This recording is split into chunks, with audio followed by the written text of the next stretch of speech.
Hi there, and welcome to the 2020/2021 back to school night for BBMS.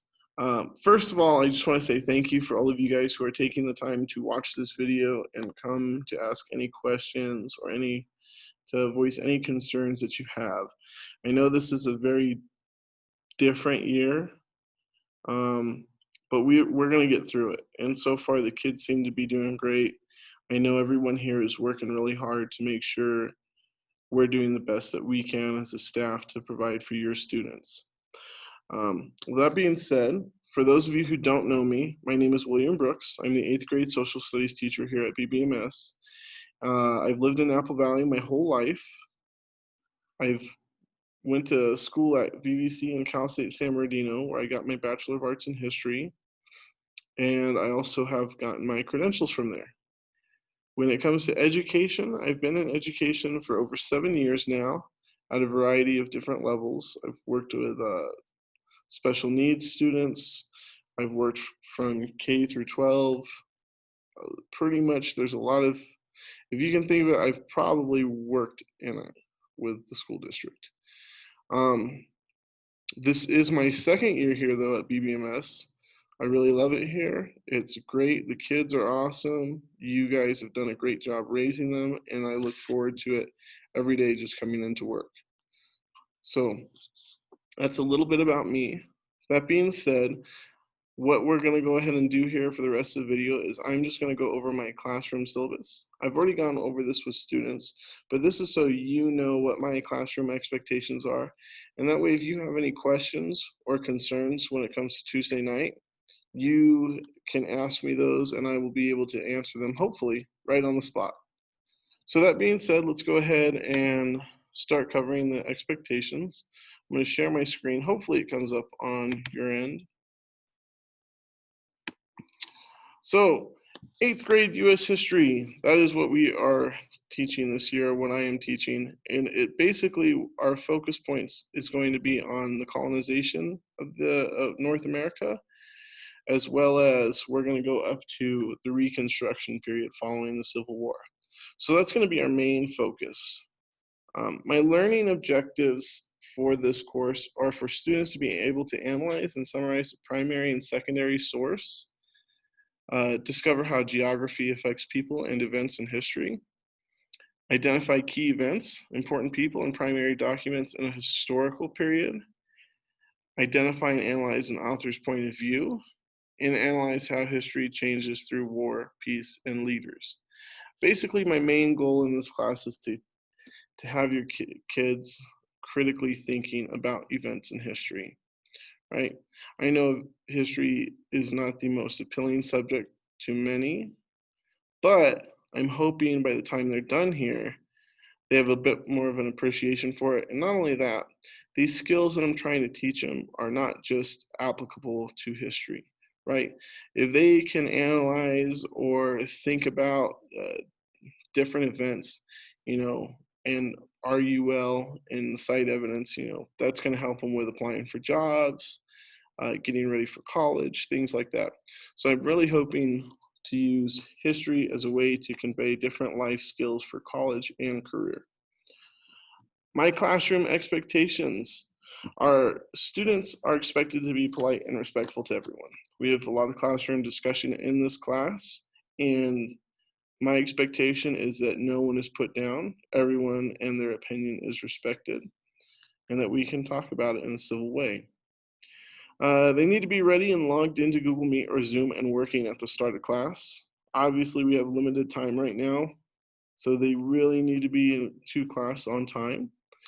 They need to be prepared with the materials they might need. They need to follow all directions the first time it is given, and then also follow all procedures and policies set forth by the school. Classwork and homework. I understand, especially right now, students and families, they have a lot going on in their life, whether it's sporting events or whatever it may be. So that being said, I try not to give a lot of homework. Usually what I do is I will give classwork.